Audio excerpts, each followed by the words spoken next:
कार्तिक मास में क्या खाएं, कार्तिक मास में क्या ना खाएं, फिर कार्तिक मास में क्या करें और कार्तिक मास में क्या ना करें, इसकी डिटेल इंफॉर्मेशन मैं आपको दूंगा। और क्या है कार्तिक मास का वैज्ञानिक महत्व मैं आपको ये भी बताऊंगा। एक एमबीबीएस एमडी डॉक्टर होने के नाते पूरी बॉडी के ऊपर, हमारे ऑर्गन्स के ऊपर क्या कार्तिक मास के खान पान रहन सहन का इफेक्ट पड़ता है, मैं आपको डिटेल में बताऊंगा। देखिए, हमारे घर में बड़े बड़े महापुरुष आए। हमारे घर में स्वामी विवेकानंद के फ्रेंड जो 125 साल के थे, आचार्य कल्याण देव जी, वो हमारे घर आए। स्वामी रामदेव हमारे घर पे आए, उन्होंने भोजन लिया हमारे यहाँ।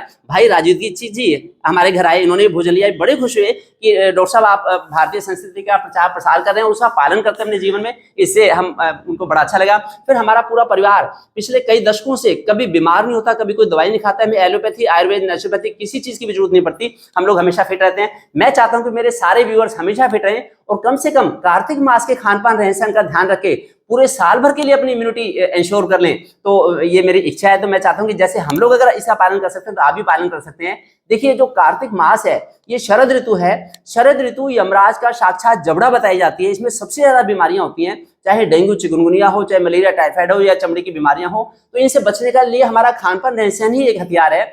आज से 200 साल पहले एलोपैथी भी नहीं थी, आज से 3-4 हजार साल पहले आयुर्वेद भी नहीं था। और उससे पहले लोग कैसे निरोगी रहते थे, अपने खान पान रहन सहन का ध्यान रखे। तो वो क्या नियम है, तो सबसे पहले मैं आपको बताता हूं कि क्या खाएं। इसमें एक तो गेहूं खा सकते हैं हम, बाकी ज्वार बाजरा मक्का मकई खा सकते हैं, ड्राई फ्रूट्स खा सकते हैं, अच्छी तरह से ले सकते हैं, गुड़ ले सकते हैं, दूध घी खा सकते हैं, और फिर हम तुलसी का सेवन कर सकते हैं। ये अमृत के समान रहेगा, ये भोजन बड़ा अच्छा है। मौसम के सभी फल पेट भर के खाएं, ये बड़ा अच्छा रहेगा। फिर कैसे खाना खाएं, तो खाना खाने के लिए कुछ नियम होते हैं जिससे ये खाना हमारा अमृत बन जाएगा। एक तो कार्तिक मास में तारा भोजन करें, हो सके तो शाम को सूरज छिपने के बाद खाना, दिन में एक बार खाना खाएं, जैसे हम लोग खाते हैं। पिछले कई सालों से हम लोग कार्तिक मास में एक टाइम खाना खाते हैं, और सुबह फल खा के काम चला लें, दोपहर में सलाद खा सकते हैं, और शाम को केवल एक बार नमक अन्न मीठा। अगर हम कई बार खाएंगे, ये सब वाटर रिटेंशन कराते हैं, इन्हीं से यूरिक एसिड, यूरिया, कोलेस्ट्रॉल, ऐसे तरह तरह के टॉक्सिन्स बनते हैं बॉडी में, मेटाबोलाइट्स, इनको पचाना मुश्किल हो जाता है। फिर हमें जाना पड़ता है डॉक्टर के पास। 10, 20, 30 साल में हम अगर ये खाते रहते हैं कार्तिक मास में भी इस तरह की चीजें, तो उससे हमें बीमारियां होती हैं। इसलिए ध्यान रखें, एक बार खाना खाएं। दूसरा, खाना जमीन पे बैठ के खाएं, आसन पे बैठ के खाएं, टेबल पे चेयर पे बैठ के ना खाना खाएं, जिससे हमारी ग्रेविटी मणिपुर चक्र में रहे और खाने का 100% पाचन हो जाए। फिर खाना चबा चबा के खाएं, और खाना हाथ पैर मुंह धो के खाएं, कभी जूते जराब पहन के खाना ना खाएं, और बैठ के खाना खाएं। अगर आपको किसी शादी की पार्टी में जाना पड़े, अगर वहां बैठने की जगह ना हो, तो आप बिना खाना खाए वापस आए। खाना तो बैठ के खाना पड़ेगा, हमारे लिए जगह होनी चाहिए बैठने की, ये ध्यान रखें। फिर खाना मौन होकर करें और प्रसन्न होकर खाना खाएं, भोजन मंत्र बोल के खाना खाएं। ओम अन्नपते अन्नस्नो देह नमी वश सुष्मना प्रपदातारम तारी सूर्यम नो देहि द्विपदे चतुष्पदे, ऐसे ध्यान रखें, बड़ा अच्छा रहेगा। फिर कार्तिक मास में क्या ना खाएं, जैसे कि जो चौमासा होता है, चौमासा बड़ी बीमारियों की ऋतु होती है। चौमासे में, सावन के महीने में हरी पत्तेदार सब्जियां नहीं खानी होती, भादों में दही नहीं खानी होती, फिर आसूस के महीने में दूध की बनी चीजें नहीं लेनी होती, और कार्तिक के महीने में ये सब्जियां नहीं खानी। ये तो किसी भी तरह की दाल ना खाएं, कोई भी दाल ना खाएं, ध्यान रखें। फिर अगर दालें खाएंगे कार्तिक के महीने में, तो यूरिक एसिड, यूरिया, कोलेस्ट्रॉल बढ़ेगा। एक तो हमारे जोड़ों में दर्द होगा, फिर हमारी किडनी के ऊपर भी इफेक्ट पड़ेगा, किडनी में पथरी की शुरुआत हो सकती है। जो लोग 10, 20, 30 साल तक इस तरह की चीजें खाते रहते हैं, तो उनको मतलब कार्तिक में भी परहेज नहीं करते, फिर डॉक्टर उनकी खाना बिल्कुल बंद कर देता है हमेशा के लिए कि आपको अब दालें खानी नहीं, आपको तो यूरिक एसिड बढ़ने वाला है। इसलिए पहले ही साल में एक बार इन चीजों को छोड़ के एक तरह की वैक्सीन लगवा लें, तो जिससे कि आप डिसीज प्रूफ हो जाएंगे। तो दालें ना खाएं। फिर कार्तिक मास में दही ना खाएं।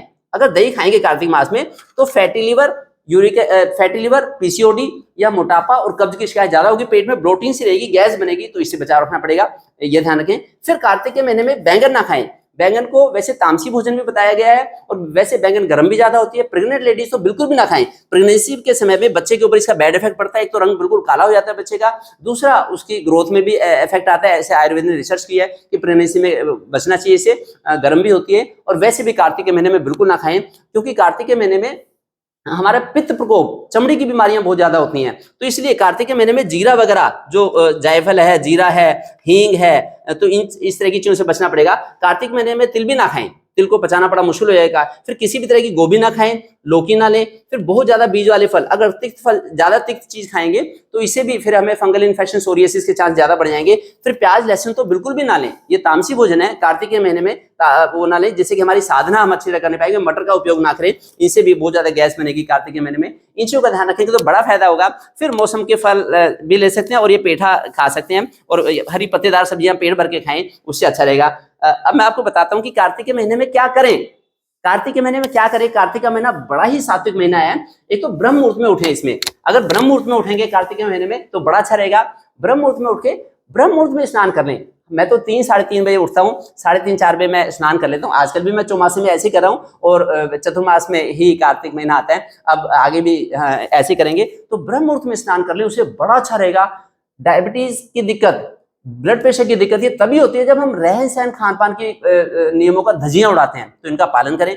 वेदों में, पुराणों में और बड़े सारे ज्योतिषी के ग्रंथों में बड़े पक्के नियम है कार्तिक मास के, हम वो सारे नियम फॉलो करते हैं। मैं चाहता हूँ आप भी फॉलो करें। फिर सुबह ब्रह्म मुहूर्त में उठ के तुलसी जी की पूजा भी करें, तुलसी जी की पूजा भी करें और फिर तुलसी जी के नीचे दीपक भी जगाएं, बड़ा अच्छा रहेगा। और भगवान का नाम भी लें, अगर कथा भी कर लें तो भगवान विष्णु जी के मंत्र का उच्चारण भी कर लेंगे तो बड़ा अच्छा रहेगा। उसके अलावा शंख बजाएं। अगर शंख बजाएंगे कार्तिक मास में तो हमारी हार्ट लंग मशीन, ये बड़ा अच्छा काम करेगी और हमें बीपी की दिक्कत से भी बचाव होगा, हार्ट डिसीज से बचाव होगा, हमारे लंग्स भी हमारे स्ट्रॉन्ग होंगे। 3 बार शंख बजाएं। जबलपुर मेडिकल कॉलेज के प्रोफेसर हेड ने, उन्होंने 11,000 लोगों के ऊपर रिसर्च करी, तो उसमें उन्होंने देखा कि जिन्होंने बचपन से शंख बजाया उनको हार्ट डिसीज लगभग हुई ही नहीं। तो इसको, शंख को केवल प्रतीक मात्र ना समझें, बड़ा आसान होता है शंख बजाना, बड़ा ही आसान है।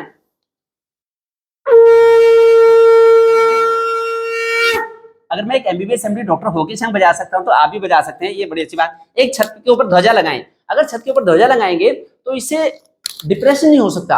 हिंदू, मुस्लिम, सिख, ईसाई जो भी अपने घर की छत पे ध्वजा लगाएगा वो इसका फायदा उठाएगा। देश की सेना के जवान तो शहीद हो जाते हैं ध्वजा के नाम पे।